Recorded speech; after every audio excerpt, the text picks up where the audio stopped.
সুপ্রিয় দর্শক, আসসালামু আলাইকুম। কেমন আছেন সবাই? নিশ্চয়ই রহমত, মাগফিরাত আর ইবাদতের এ মাসে বেশ ভালো আছেন, নিজেকে সংযত রেখেছেন সব অন্যায়, অবিচার আর ভুল পাপ থেকে, তাই নয় কি? হ্যাঁ দর্শক, সেটাই উচিত। কেননা এ মাসটি হচ্ছে আল্লাহর নৈকট্য লাভের একমাত্র উপায়। আমরা সালাত এবং রোজা রাখার মাধ্যমে চেষ্টা করি সৃষ্টিকর্তার ইবাদত করতে, তার কাছে শুদ্ধভাবে নিজেকে উপস্থাপন করতে। প্রিয় দর্শক, আমন্ত্রণ জানাচ্ছি পূর্বাচল হাবিলি সিটি নিবেদিত রমজানে কর্মজীবী নারী অনুষ্ঠান থেকে। আমি উম্মে সাবেরিনা। আমার সঙ্গে রয়েছেন একজন কর্মজীবী নারী, যিনি তার সমাজ, সংসার আর কর্মস্থল সামলে কিভাবে এতটা সফল হয়েছেন, কিংবা কিভাবে তিনি তার কর্মঘণ্টা পরিকল্পনা করেন, সেটিই শুনবো তার কাছ থেকে। চলুন পরিচিত হই আজকের অতিথির সঙ্গে। আপা, আসসালামু আলাইকুম। ওয়ালাইকুম আসসালাম। কেমন আছেন আপনি? খুব ভালো আছি, আপনি কেমন আছেন? আলহামদুলিল্লাহ ভালো আছি, আপনাকে পেয়ে আরো ভালো লাগছে। ধন্যবাদ। আপা, আমি চাইবো আপনি নিজেই আপনার পরিচয়টা দিন। আমি হাসিনা আনসার, আমি বাংলাদেশ কারিগরি শিক্ষা বোর্ডের কুকিং এর এসএসআর হিসেবে আছি। আচ্ছা। এবং আমি এসএমই ফাউন্ডেশনের ট্রেনার হিসেবে আছি, নাহার কুকিং ওয়ার্ল্ডের স্বত্বাধিকারী।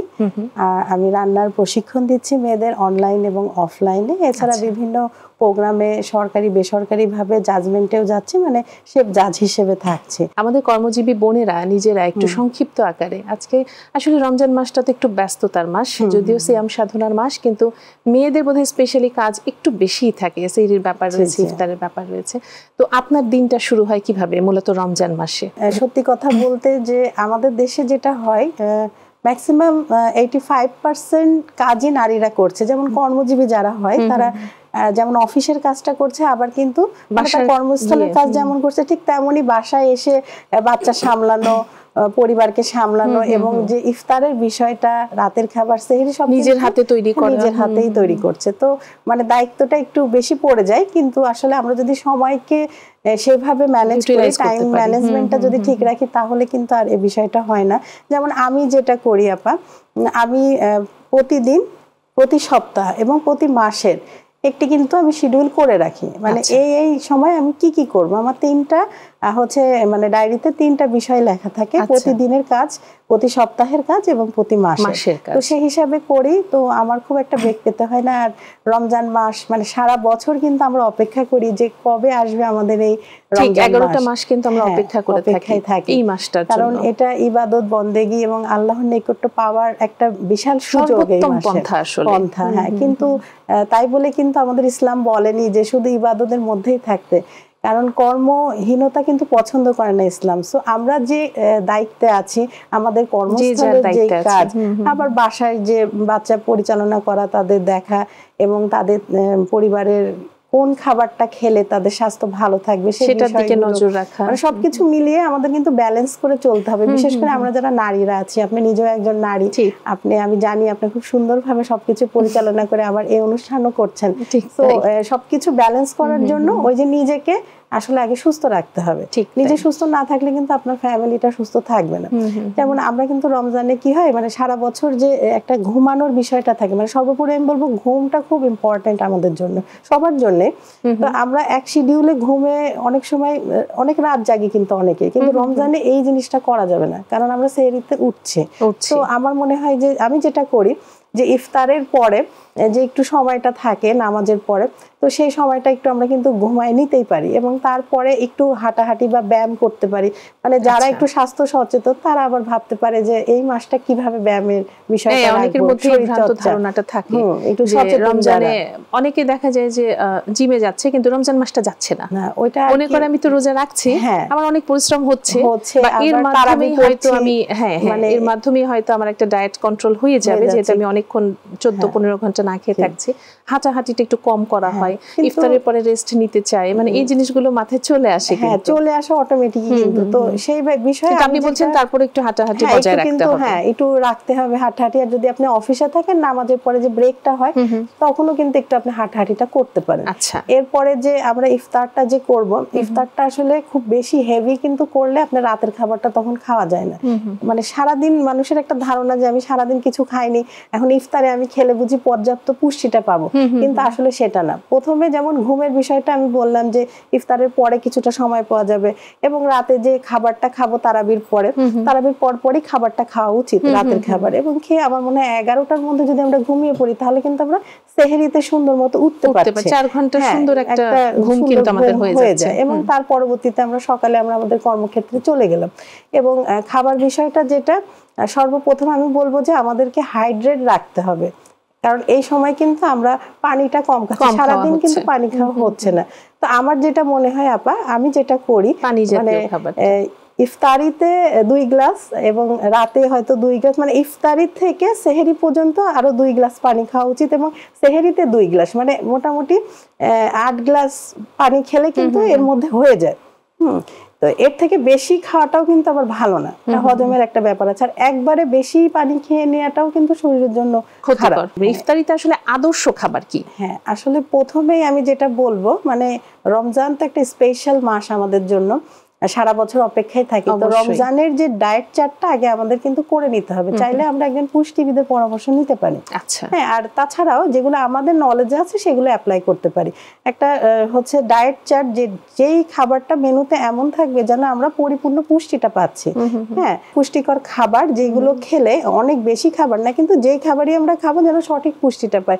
যেমন আমরা হচ্ছে বিভিন্ন ধরনের শরবত রাখতে পারি, ডাবের পানিটা মাস্ট বি রাখা উচিত আমার যেটা মনে হয়, এবং একটা ডিটক্স ড্রিঙ্কস আমরা রাখতে পারি, যেটা হচ্ছে পুদিনা পাতা লেবু দিয়ে আমরা হচ্ছে সেটা করে রাখলাম, এটা বারে বারে আমরা খেলাম, আমাদের শরীরটাও হাইড্রেট হবে এবং সতেজতাও চলে আসবে, যেটা মানে না খেয়ে থাকার ফলে একটা কেমন জানি ঝিমুনি চলে আসে, সেটাও কাটবে।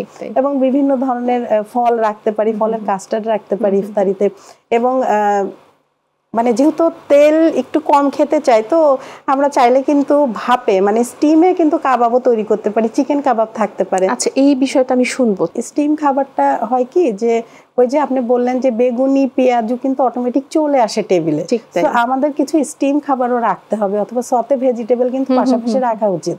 তাহলে আমরা এই যে ক্যাপসিকাম, 3 কালারস অফ ক্যাপসিকাম যেটা আছে সেটা কিন্তু একটু সতে করে আমরা রাখতে পারি, ব্রোকলি রাখতে পারি, বাঁধাকপি আছে সেটা রাখতে পারি।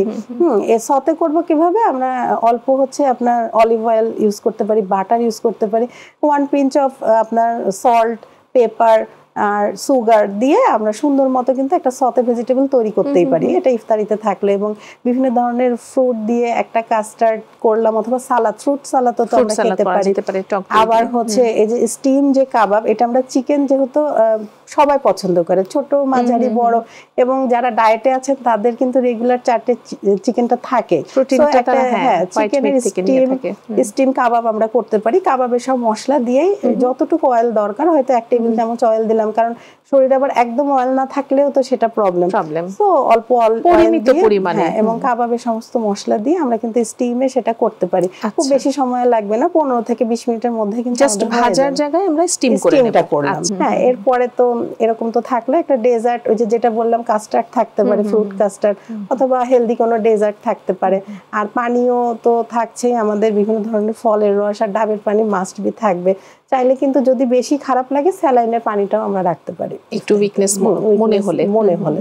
আচ্ছা আপা, রমজান তো চলছে, ঘরে বাইরে মিলিয়ে, এখন তো আপনার প্রোগ্রামও অনেক বেশি নিশ্চয়ই, আর ঘরের কাজ তো রয়েছেই, তো বাসায় সবচেয়ে সাপোর্ট বেশি দেয় কে? নিশ্চয়ই বাসার সাপোর্ট তো পাচ্ছেনই, পারিবারিক আপনার হাজবেন্ডের সাপোর্ট কেমন, বা বাসা থেকে কে বেশি সাপোর্ট করছে? হ্যাঁ, মানে প্রতিটা নারীরই আসলে মানে ফ্যামিলি সাপোর্ট ছাড়া কোনো কাজই সম্ভব না, বিশেষ করে আমরা যারা এশিয়া ভিত্তিক অঞ্চলগুলোতে বসবাস করি।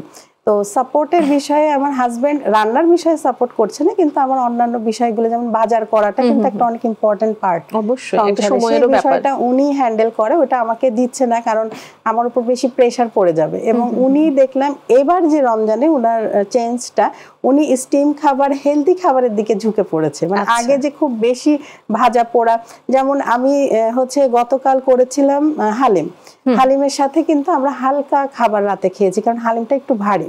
তো ডাল জাতীয় খাবার যখন আমরা ইফতারিতে করব তখন কিন্তু আমাদের রাতের খাবারটা একটু হালকা খাবার রাখতে হবে, এভাবে ব্যালেন্স করে চললেই হয়ে যায়। আবার সেহরিতে হচ্ছে দুধ চিরা খেতে পারি, আবার দুধে যাদের অ্যালার্জি তারা কিন্তু চাইলে টক দই দুধের পরিবর্তে খেতে পারে। তো আমার হাজবেন্ড দেখলাম এই বিষয়গুলো খুব সুন্দরভাবে নিচ্ছে, খাওয়ার বিষয়ে উনি হেলদি খাবারটা চুজ করছে যেটা আমার জন্য ভালো, মানে তৈরি করতেও ভালো, সহজে সবাই খেলে সুস্থ থাকলে হ্যাঁ আমার জন্য সেটা আরো বেশি প্লাস পয়েন্ট। এবং আমার 2 ছেলে, তো মাশাআল্লাহ 2 ছেলে আমি যখন ইফতারি সাজাই ওরাই কিন্তু ওইগুলা সাজায়, মানে আমি ভেজে টেজে আনি বা তৈরি করে আনি, এবং আমার আম্মা সাথে আছেন তিনিও হেল্প করছেন। তবে আমার হাজবেন্ড আসলে অনেকটা সাপোর্ট করেছেন খাবার দাবারের বিষয়ে, বাজারের বিষয়ে। তো এই জিনিসগুলো যদি মানে আমাদের পরিবারের কর্মজীবী নারী যেই হোক না কেন ফ্যামিলিতে যদি এই ধরনের সাপোর্ট থাকে যে কিছু কিছু কাজ যদি ভাগ করে দিই, যেমন পরিবেশনের কাজ একজন যদি নেয়, বিশেষ করে যারা ছেলে মেয়ে থাকে তারা এই কাজটা উৎসাহের সাথে করে, হ্যাঁ যেহেতু ইফতারি তাদেরকে ভবিষ্যতে হেল্প করছে। হ্যাঁ, এবং হাজবেন্ড যদি বাজারটা সামলায় তখন কিন্তু গৃহিণী রান্নাটা অনায়াসে করতেই পারে, এভাবেই চলছে। সেটাই। তারপর রমজানে তো আসলে আমরা সবাই চাই যে সারা বছর সময়ের কাজ সময় করতে পারি বা না পারি, নামাজটা ঠিক টাইম মতো পড়বো, একটু কোরআন তেলাওয়াত করবো। আপনার সৃষ্টিকর্তার কাছাকাছি হবার জন্য কি কি কাজ আপনি করেন রমজানে, যদি জানতে চাই সেটা কখন করেন, সময়টা কখন পান? আসলে নামাজ তো ফরজ আমাদের সবার, সারা বছরই পড়া হয়, কিন্তু যেহেতু আমাদের রমজান এখানে আল্লাহর খুব কাছাকাছি আসা যায় এবং দোয়া কবুলেরও একটা বড় ব্যাপার থাকে এখানে। তো মানে অনেকে আমার মতো অনেক নারীরাই আছেন সারা বছর তো ইবাদত করছেনই, কিন্তু এক্সট্রা আরো কিছু মানে আল্লাহর কাছাকাছি আসার জন্য, নৈকট্য লাভের জন্য কিন্তু আরো অনেকগুলো আমল করছেন। যেমন সকালে উঠেই কিন্তু আসলে আমরা যেটা করি কোরআন শরীফটা পড়ি, সেটা হচ্ছে পড়লে মানে মনের মধ্যেও মনে হয় যে আজকে সারা দিনটা আমার বরকতময় হবে, ঠিক তাই, অনেকটা সুন্দর যাবে। এটা যে আমরা এখন করছি এই মাসে একটু বেশি করছি, কিন্তু এই জিনিসটা যদি আমরা সারা বছর বজায় রাখতে পারি তাহলে কিন্তু অনেক ভালো হবে আমাদের। মানে ধর্মীয় অনুশাসনে আসলে থাকলে অনেকটা জীবনটা সহজ হয়ে যায়। বিশেষ করে আমাদের যে বাচ্চারা আছে তাদেরকে যদি আমরা ধর্মীয় অনুশাসনে বড় করি তাহলে কিন্তু এই যে অনেকগুলো ঘটনা ঘটছে সেগুলো কিন্তু হয় না। আর সর্বোপরি যদি আমরা নারীদেরকে মানে নারী না, মেয়ে মানুষ না, মানুষ হিসেবে যদি দেখি তাহলে কিন্তু অনেকগুলো মানে ক্রাইম আর হবে না, অনেক মানে সহজ হয়ে যাবে জীবন, আমার যেটা মনে হয়। এবারে যদি বলি যে কোনো প্রতিবন্ধকতা কাজ করে কি কাজের ক্ষেত্রে, বিশেষ করে রমজানে? মানে আগে শুরুতে আমার যেটা হয়েছিল, আমি যখন অ্যাজ এ রন্ধনশিল্পী হিসেবে আসলাম ইন্ডাস্ট্রিতে, শুরুতে আমার অনেক আত্মীয় স্বজন বলেছে মানে কাছের দূরের যে তোমার হাজবেন্ড তো একটি ভালো পজিশনে আছে, তো কি দরকার তোমার এত কষ্ট করার, মানে তারা আসলে বুঝতে পারেনি বিষয়টা। তো তখন আমি আসলে তাদের উপর রাগ হয়নি, আমি সুন্দর করে তাদেরকে বুঝিয়েছি যে আসলে নারীরা শুধু অর্থের জন্য আসে না, নিজের একটি পরিচয় তৈরি করতে নারীরা অনেক কিছু কিন্তু করে, এবং সেটা আমার মনে হয় যে অনেক মানে প্রাউডের। কারণ দেখুন আপনি যেমন আপনার বিয়ে হয়েছে এবং আমার বিয়ে হয়েছে, আমাদের যে নিকনেম সেটা কিন্তু হারিয়ে যায়। আমরা কারোর ভাবি, কারোর মামি, কারোর বৌমা বা মা, হ্যাঁ, তো আমরা যদি সংসারের সমস্ত কাজ করার পরে বাড়তি যে সময়টা পাই সেটা আমাদের যে মেধা আছে সেটাকে খাটিয়ে সেটার পেছনে একটু কাজ করি, তাহলে আমাদের কিন্তু সেই নিকনামটা আবার ফিরে আসে। আমার হাজবেন্ড পরিচয় তৈরি হয়। আমার হাজবেন্ড একসময় বলেছিল যে তুমি আসলে এগুলো করছো, আমি অনেক তখন ক্যাটারিং করতাম, অনেক অর্ডার নিতাম, তো বলতো যে আসলে মানুষ কি ভাবছে যে আমি কি তোমাকে হাত খরচ দিচ্ছি না, মানে এই বিষয়গুলো চলে আসছে ওই সময়। তো আমি তাকে বুঝিয়েছি যে আসলে এটা সেটা না, তুমি যেটা ভাবছো এরকম কিছুই না, মানে কেউ এটাও ভাববে না, যারা পজিটিভলি নেয় তারা তো পজিটিভলি নেবে।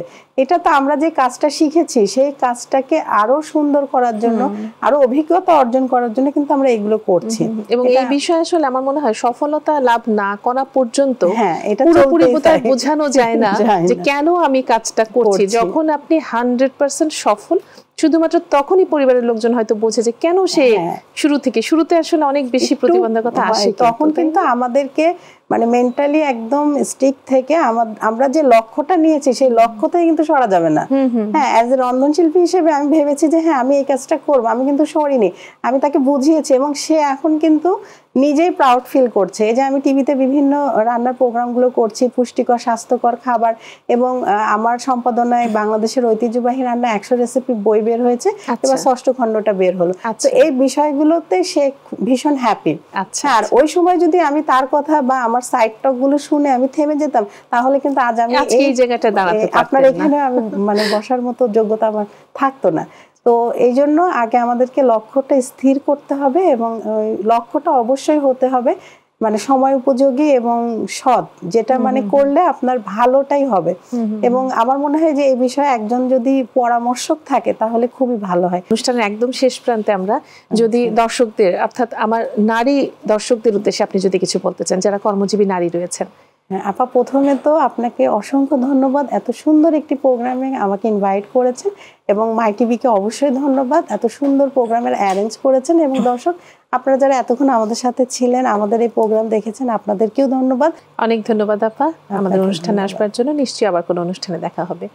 সুপ্রিয় দর্শক, শুনছিলাম আপার কথা, নিশ্চয়ই এ থেকে কিছু কিছু টিপস আপনাদের বেশ কাজে লাগবে আমি আশা করছি। আমাদের সাথেই থাকুন, আমরা আবারও এই অনুষ্ঠান নিয়ে উপস্থিত হব আগামীকাল একই সময় একই চ্যানেলে।